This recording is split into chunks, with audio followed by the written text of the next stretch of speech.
So, understandably, there was some outrage in the community when the news broke that Jordan Hare, the man who hit and killed Nevaeh Rose Braveheart and then drove off, washed his truck, and painted his rims, would only be charged with a misdemeanor after taking a plea deal, leaving us all with the stark evidence that once again, South Dakota does not care about Indigenous people. That agreement, which still needs to be filed in court, drops a felony hit-and-run charge against Jordan Hare and has him pleading guilty to a misdemeanor charge of obstruction of an officer. That led to Indian Collective to leading a sit-in today at the Pennington County State's Attorney's Office calling for the resignation of the state's attorney, Laura Rotzel. Rotzel says she will continue to do the right thing until she leaves office. I will not be resigning. I will continue to do what I do every day, and that's to come to this office and advocate for the victims regardless of who they are, regardless of what they have, regardless of what color they are and what they bring. I take them all the same and I treat them all the same, and I will continue to do that until the day I walk out of this office on my own terms. Okay, now here's where I take issue with several points of this. One, it is absolutely understandable that the Indigenous community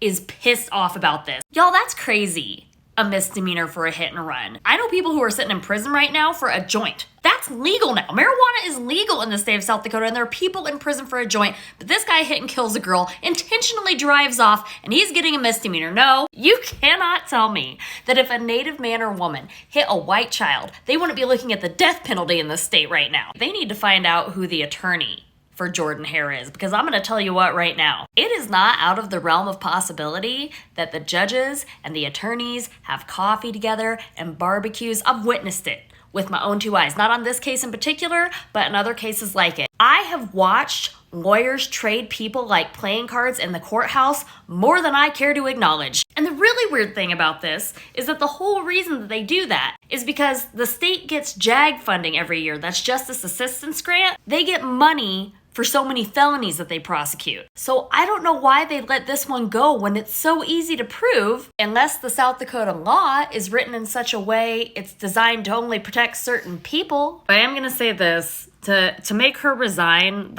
it isn't going to accomplish anything. They're just going to get another asshole in there. The way you want to properly combat this is to keep applying pressure to it. Hold your sit-ins, post with abandon, and continue to demand justice for Nevaeh. Oh, and one more thing. If she is really so concerned with doing the right thing for the people, I sure hope she keeps that same energy for these Mitchell kids. We'll see who the law is designed to protect. Because this is a state's attorney case too.